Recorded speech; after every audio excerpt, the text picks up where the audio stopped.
Howdy ho guys, and welcome to another Virgin vlog. Hope you're alright. It's a great day today. You might have noticed that I'm actually once again recording in my car, so it's a bit of a departure away from I've been doing in my apartment recently, my flat, and I thought I'd kind of change it up today because it's such a nice day, and I thought I'd come out and do an entry. But in any case, today's entry, I want to talk to you guys, kind of extending again from the entries I've been doing recently. I want to talk to you guys about building a life you love, and this is a direct approach towards taking the things I talk about, in terms of like like learning to love yourself, tapping into your sensitivity, learning to own your feelings, right? All of this stuff that I talk about and teach about. This is something that is in alignment with my own recent discoveries that will allow whoever's watching this to take a step forward, basically, in towards actually building a life that is in alignment with your happiness, right? It's pretty self-explanatory, right? Build a life that you love, right?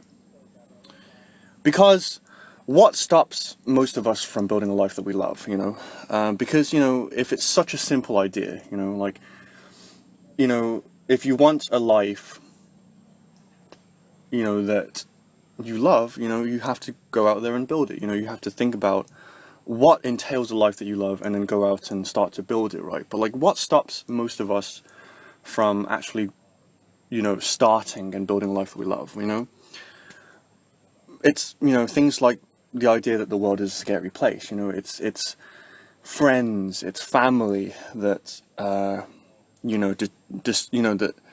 get in the way, of us, going towards our dreams and like building that life that we love. It's our responsibilities to our families, to whatever thing in life, to our co-workers, to our bosses, whatever it might be, there's something, there's a whole array of things that stops us from just going out there and building a life that we love, right? And we tend to think of this in such a way where it's, building a life that we love is the destination. And in order to get to that destination, I must supplant, or rather, like, I must, jump all of these hurdles in the form of my immediate responsibilities, my immediate social connections, responsibilities, all of the things that prevent me, all of the excuses, essentially, all of the seeming obstacles that keep me away from doing what I truly love and building a life circumstance that I truly love, right?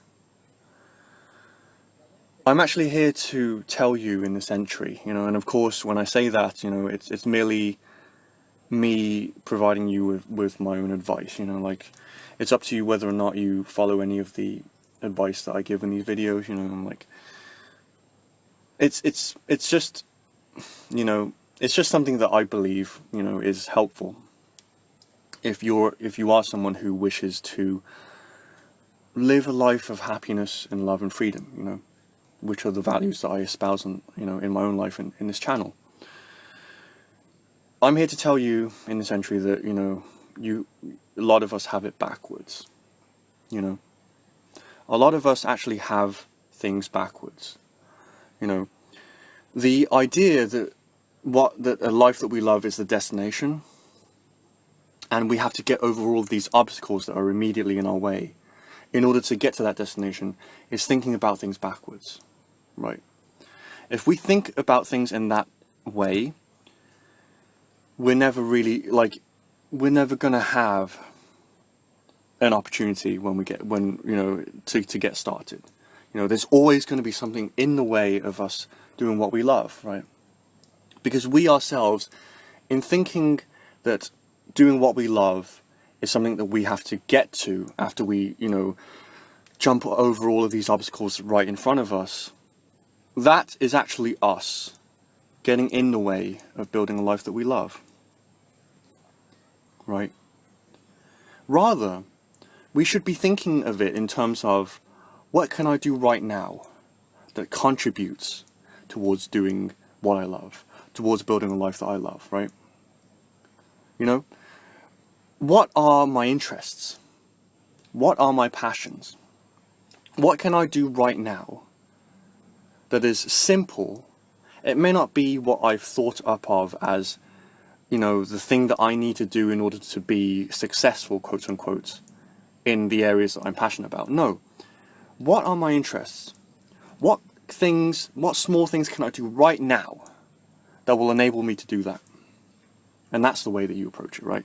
So let's say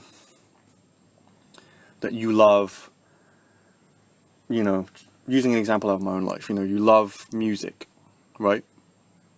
You might be thinking that in order to become a musician, who is successful at what they do, you have to pass grade 8, associated board music exams in your instrument of choice, in music theory. You have to have however many followers or fans, you must have this online presence. You must have a certain skill level before you can call yourself a musician. No. Or rather, you have to realize that it's not, that thinking like that is going to mean that you never start. You never set off on your journey to actually building a life that you love. No. Just have, if you don't have the instrument that you want to learn, buy the instrument. You can buy a cheap instrument, it doesn't matter. If you want to learn the piano, just buy a cheap keyboard for 40 quid or 50 quid, That's the right size for you to learn, 88 keys if you want to learn proper piano. Pick the cheapest one you can find and buy that and start practicing, If you want to be a producer, a music producer, you don't need the best plugins. You don't need 10 years of experience, arranging and producing and mixing music. No. All you need is a copy of the software. Pick a software. With all of the basic plugins there, and VSTs, right now, if you're getting into music production, all of the software is fucking amazing, if this was 5 years ago, even then, it was starting to get better, the default plugins that come with, for example, the standard, DAW, digital audio workstation, is pretty fucking good, it's pretty much industry standard now, so just pick a DAW, get started, start making music, don't think about making something that sounds like something you would hear off the radio or your favorite pieces of music. No, just start making stuff, make a basic melody, a really simple piece of music, say you like games, another passion area of mine, and you have an idea to start let's playing, don't think that you need to don't think that you need to have 100 subscribers or whatever it is, before you can call yourself a let's play, before you have the confidence to actually start to make let's play videos. Don't think that you have to have a certain number of people before you start to ask people to subscribe to your content, or to interact with people, and to get your videos out there, start to promote yourself, no, just start right now, make, just start, get OBS or whatever recording software, right, set that up, It doesn't even matter if you don't know what the ideal settings are. When I started, I had no fucking idea what I was doing. I just started recording. Got my mic, got OBS running, got the game I was playing. Had set it all up and started. And it was rocky at first. But I wasn't thinking about I have to get this perfect. I was thinking about what can I do right now that is something I can do, you know. Like, I'm not planning on being perfect. I just want to do the thing that I love, you know. This is for me. It's not for anyone else. I'm doing this for me, right? And start doing it, you know. Then, like, as you start to build in this way, you know, as you start to, like, you know, collect things in your life that you enjoy doing, you're not necessarily a master at them, but like you have like a life situation that is filled with the things that you love, you know. You're like, you know, every day you're actually doing the things that you love. Again, like, you're not a fucking master at them. You know, no one, like, there isn't anyone necessarily following your content or is a fan of you, but like, you're doing those things every day. That is the beginning of a life that you love, right? And when you start to build a life that you love in this way, you start to feel confident. You start to feel as if you maybe can be, you already are to an extent, but you can become someone who is great at what they do. Not through like, you know, like mastery. You know, don't think about mastery right now. Just think about, okay, I'm doing this and I love it. And I don't have to hold myself to any expectation right now to be good, you know, or masterful. You know, I do this because I love what I do, you know. And you put what you love as the thing that exists right now, as opposed to the destination that you have to get to, right? Do you see like the flip in thinking? You know, instead of like, you know, putting, you know, what you love on this pedestal and like thinking that you have to like surmount, that's the right word. I said like supplant like before, that's like the wrong word. Surmount. You think you have to surmount all of these obstacles in order to do what you love. No, instead you start doing what you love. And you let go of the expectation of being good or whatever, you know, whatever fucking thing that, you know, is stopping you from simply doing what you love. Just starting, right? And again, you know, when you start to build this life, you start to become more confident. You start to find and respect yourself, because you start to feel like, you know, you are someone of value. You know, when you make things, and you know, they're like an earnest representation of your love towards something. Like, it doesn't even matter that it's bad, you know, like, because it's probably gonna be bad, you know. Like, in my experience, like, the things I make are pretty bad, you know, a lot of times. But I'm getting better, and like, when you make things and you see that you have the ability to make things, and they're things that are, you know, something that are born out of something that you love, you start to feel like someone of value. You start to feel like you're contributing something. You know, it may not be to any one person. Again, you know, you probably don't have a fan base. You don't have people who appreciate what you do. But like, the simple act of you doing those things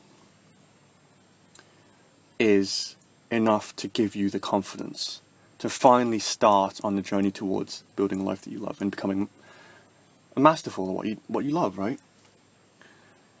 And you know, like, you start to love life. When that happens, you find that you will start to love life. Initially, it's like, fuck life, because like, I can't do what I love. You know, there are so many things wrong with life, so many things in the way. You know, there's so much shit that's wrong in society. But like, when you start to just simply do what you love, and stop holding yourself back from those things with all of your mental like expectations, you start to enjoy life. You start to find more and more things that you enjoy about life. You start to add more and more things towards, you know, this life situation that you're building. You know, it's not just the passions. It's not just games or music or like, you know, vlogging. It's also, you know, new types of foods that I enjoy eating. You know, cooking. You know, taking a bath. You know, like building a news feed. You know, like, you know, you have like RSS readers that you can like train with sources that you enjoy, like to give you news that you actually care about, right? And you start to like do this thing that, you know, that they call Kaizen. You know, like it's a bit of a corporate term, but like Kaizen basically means in Japanese continuous improvement, right? In my language it's Goisin, but like in Japanese it's Kaizen, right? And you start to embark on this amazing journey where you're actually like, you're inching towards building a life that you love bit by bit, right? And it's no longer a fantasy or like, you know, this weird like tragic dream, almost as if you can never reach it. No, it becomes like an exciting practice. It becomes a life. It becomes a fucking life that you love and that you continually like fill with more and more things that you love, with more and more feelings of love. Before you know it, like again, you know, you start to enjoy life, you know, where once you fucking hated life and you were like a fucking pessimist and like a fucking misanthrope, you start to like enjoy life, you know, because you like those feelings of love like are filling you day to day. You know, not to say you won't have bad days anymore, you know, you have those, trust me, right? This is life, right? But like you start to like have instances where you're like, you know, fuck, like, you know, I actually look forward to life now. Like I know that like I'm doing this and like I do it because I love it, you know, and I'm not trying to become like a master or someone who that other people respect. I'm doing this for me. I'm doing this for me, right? And you know, and like people start to like, you start to like, you become you could become more of a cool motherfucker because people can sense that you are someone who takes care of themselves in this way. You are someone who just, to them it's like it's a bit weird because like they're not used to this kind of thing, but like they can sense that something is right with you because you know that you yourself know the reason is because you are someone who has let themselves, you know, engage with love, resonate with love in your own life, you know. And they can feel that and they start to be attracted to you, you know. They don't know what it is. They might not necessarily respect you in a conscious sense, you know. Not much may change in that, you know, in that sense, but like they can sense, they can feel, people can feel things, right? Even if they're not conscious to it, right? They can feel that something about you is different, that like something about you is more loving, it's more engaged, it's more interested, it's more curious, right? It's more confident and productive, right? And this is the key. This is the key to like happiness. If you want a fucking key to happiness, this is it. You know, I don't think I could give you like a better like key to happiness. You know, I know I've said a lot of things in the past about like, you know, like emotional healing, for example, or like tapping into sensitivity, and like I love these ideas, but like in the end they're just ideas, you know. What is the key ingredient that will actualize a life that you love is to actually go out and connect with it. You know, to like start building a life that you love right now, and experience as that love starts to emanate into your life. That thing that you thought that like, again, well, I'm going to make a second part to this, like about this, but like where once you thought that like love was something that you had to like, that you had to wish for, that you had to get from outside of you, that you had to wish for continuously. It becomes something that you can create out of thin air. Love becomes something that you can create for yourself, and that love will leak out into the world, man. Trust me. You want to become an expert at what you love. Again, I did I invite you to check the entry I did about like love is the path to mastery. If you want to become like, of course, you know, if you want to become like a master of what you love, what you're passionate about, yes, there is some hard work involved in the sense that you have to be consistent, you have to be there every single day, you know, or like whatever it is to like practice it and whatnot. But like, you want to become a master and emanate the love that you have towards that thing into the world. You connect to that love, right? So cool. Hope that was insightful. You know, like again, you want to know how to be happy, this is the key, right? Start building a life that you love, you know, and everything else will slowly start to sort itself out, you know. It's not a magic pill, but like, hey, this is life. This is how you really do it. None of that bullshit. This is how you fucking do it, right? So cool. hope that was insightful, and I will catch you guys in the next entry, which will be the second part of this. So cool. Hope you guys are having a good day. I'll catch you next time. Peace. Ding.